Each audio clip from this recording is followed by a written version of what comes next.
Join me right now is undefeated Eternal MMA Bantamweight King, Mitch Martin. What's going on, Mitch? Hey John, how you doing?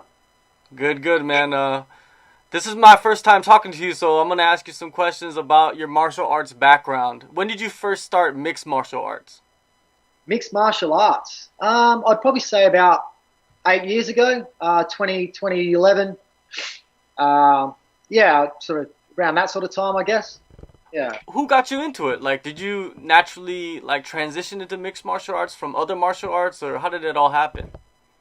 yeah. I've always had a bit of an interest in sort of boxing and a bit of Muay Thai and that. I started with one of my mates was doing a bit of Muay Thai, so I sort of went down to his gym and I started doing that for a few months and had a few Muay Thai fights. And I guess just from there, the natural transition to MMA. A few of my mates were going across to there. I'm sort of from a small country town, so there's not really a lot to do unless you're, drinking alcohol and running amok. So I try to stay out of that and keep out of trouble. So yeah, I just sort of went to the MMA from that sort of side of things. When was the moment? Do you remember the moment where you decided, like, hey, I'm gonna pursue this career in fighting? Um, I would have to say it would be after my first Muay Thai fight. I reckon it was. Yeah, I remember sort of the thrill. The fight camp. It was all new to me. It was all a new experience. I've always been pretty active and into my sports, but this was sort of next level. Just the atmosphere, pushing your body to its limits, and there really is no. It's there's a define. There's only yourself to blame if you don't perform or you perform really well. So I really like that side of things, that you've got to hold yourself accountable, and it pushes me. It gets me to push myself to my limits and test myself, and that's the attraction to it, really. That's yeah.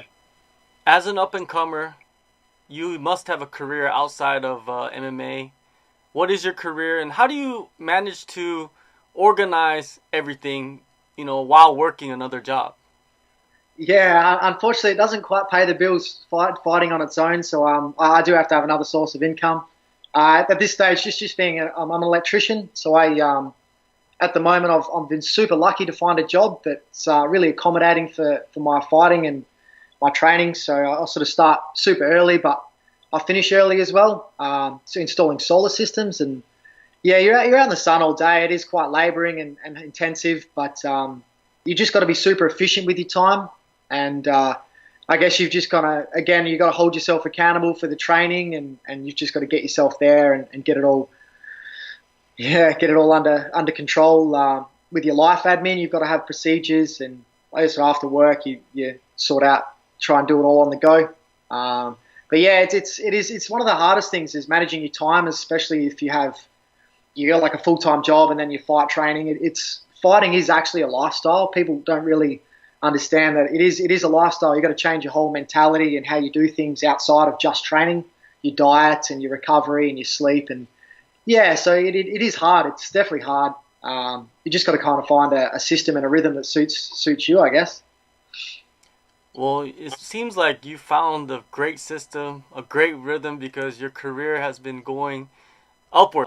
Your performances, man, so far in your career, they have been very impressive to say the least. In your words, what type of style do you bring to the cage, fighting style wise? Yeah, I appreciate that. Thank you. I'd definitely say determination and a will to win would be up there. Definitely don't back down from a fight. I tend to, yeah, just weather the storm a bit and just bring it to the fight. Fighting style, I guess, an all-round brawler, really. Just go out there and just keep swinging, and the first one that backs down, I guess, kind of doesn't come out. That's kind of my attitude towards it. Yeah, never back down. Your last title defense was at Eternal 38 versus Jason Petropolis. Many say that you were down 2 rounds going into the third. Did you feel that during the fight? And what did your corner tell you before the third round?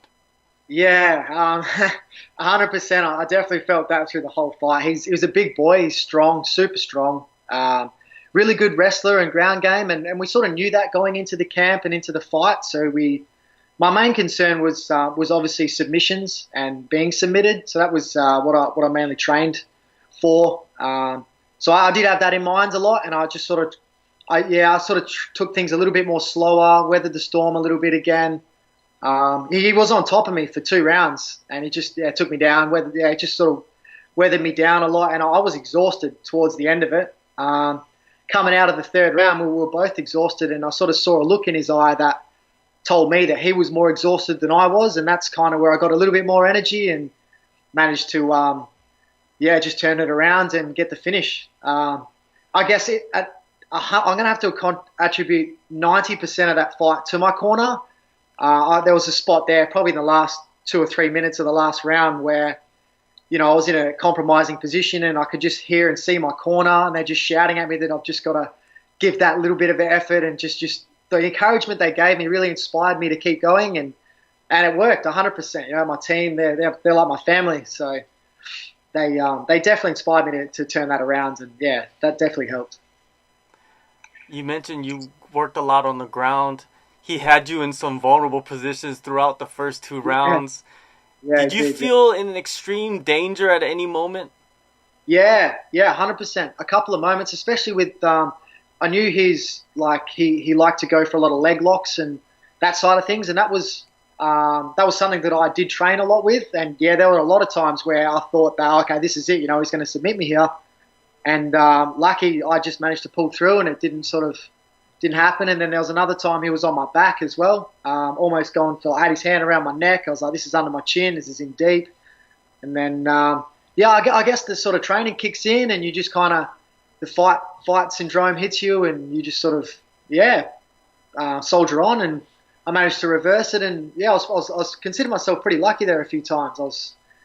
But I was definitely felt in danger heaps, definitely. Yeah. Well, I guess the training and in combination with your corner, pushing you, it kind of helped you out of those situations, right? Yeah, definitely. I'm super lucky, and I'm super proud to be training at the gym I train at. Like, we've got really, we do have a gym full of champions, like both accredited and not accredited. Like, everyone at the gym is at high level, and they're awesome training partners, and we really do. Like, people do underestimate their training partners, but my coach, his famous saying is iron sharpens iron. And when you surround yourselves with animals and beasts, you become to that level. And that's 100% contributing to where I am and how I've been training and the effort. Yeah, it is. It's definitely the people you surround yourself with. And I'm just super lucky to have such an awesome team and a good support team as well, which is good. All right, before we get into your team, I wanted to ask you one more question about the last fight. Was that the toughest test of your career so far? It was. I'd say it was a close second. It was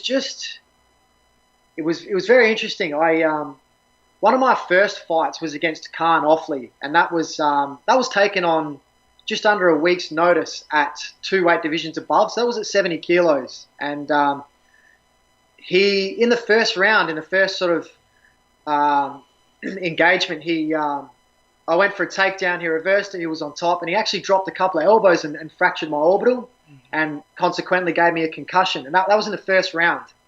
Now, I managed to reverse that, get that up, and sort of fend him off for the rest of the round. And then, again, he sort of gassed a bit more, and I saw that and sort of capitalized on it. But it really was a fight or die situation for me there, and that was definitely the hardest fight. But yeah, Jason Petropolis was definitely a close second. Definitely. All right, let's get into your training camp, your team, MMA Clinic. Talk about your team. You mentioned them. You know, iron sharpens iron. Who are some of your close training partners, and can you talk about the coaches you work with too?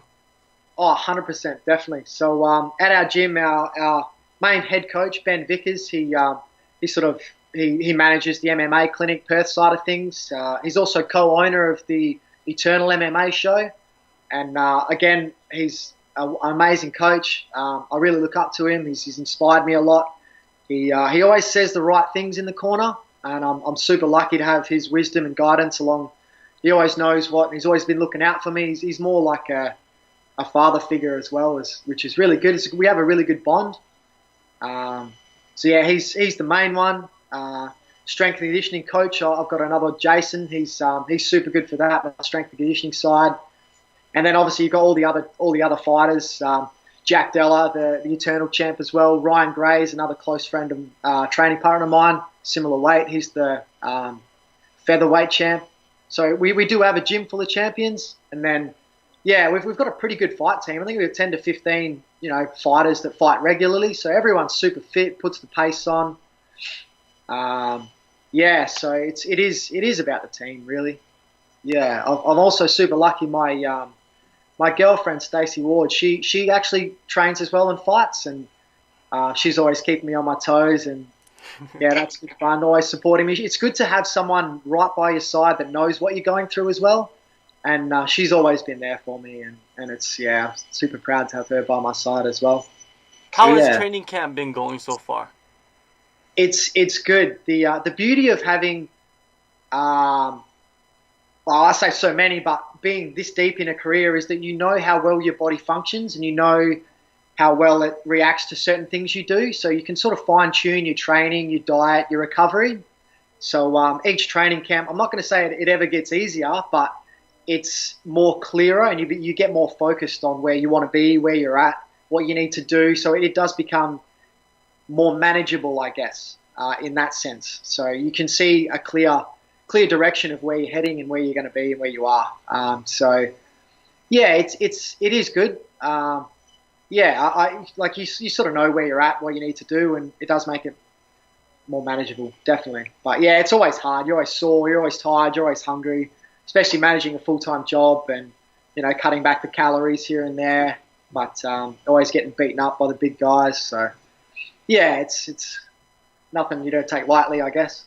Your next title defense is against Kairin Moses in the main event of Eternal 41. Thoughts of him as a challenger for the title? I will never underestimate an opponent. I respect anyone who's willing to step up to the challenge. That instant where you let your guard down is, the one that knocks you down is the one you don't see coming. So I always try and anticipate everything from every opponent. Leave no stone unturned. Train for every scenario. So yeah, I respect him as a fighter, as a person. Anyone who's at this level, who can step up to the title challenge is obviously no slump. It's never really going to be an easy fight. So yeah, I don't anticipate on it being an easy fight. So that's my focus. That's how I'm going to train, and that's what I think of Kairin Moses. Now, your opponent in his last fight, he knocked off who many consider to be the #1 bantamweight in Australia. He knocked him off, he beat him, took the title at Aftershock. Do you look at this fight as not only for the title, but for the #1 bantamweight status in Australia? I don't generally look at it. I suppose I try not to think too much about that. I just sort of focus on the opponent in front of me. I just get through one step at a time. The battle's in front of me. In saying that, I'm not going to say lucky. He's a tough opponent. He wore down from what I've seen. He was he was being controlled on the ground most of the fight, and he was down again. Very similar scenario to Jason and myself. Very similar fight. So again, I respect him for that, and I respect his endurance and his ability to pull through at the end. So that is something that I am aware of, and I guess it's more for my personal gain and personal challenges than me looking for the #1 spot in Australia, I guess. It's more to, yeah, I would say it's always another, belt around the waist, so to speak. But yeah, it's definitely one of my focuses to win, for sure. But no, I don't really look at it as where I am in Australia or anything.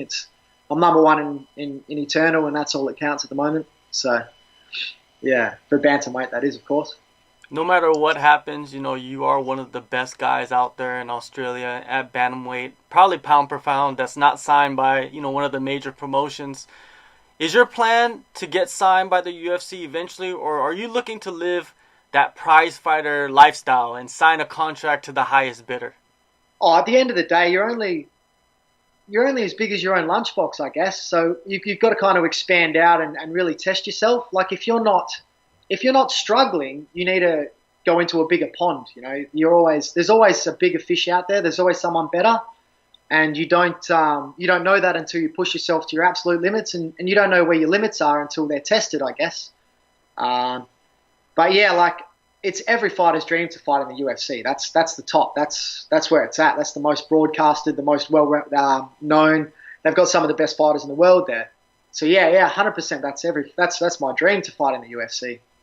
And I guess like I'm just going to keep going until I find my match. I guess there's nothing till I find someone to stop me. That's where it's at.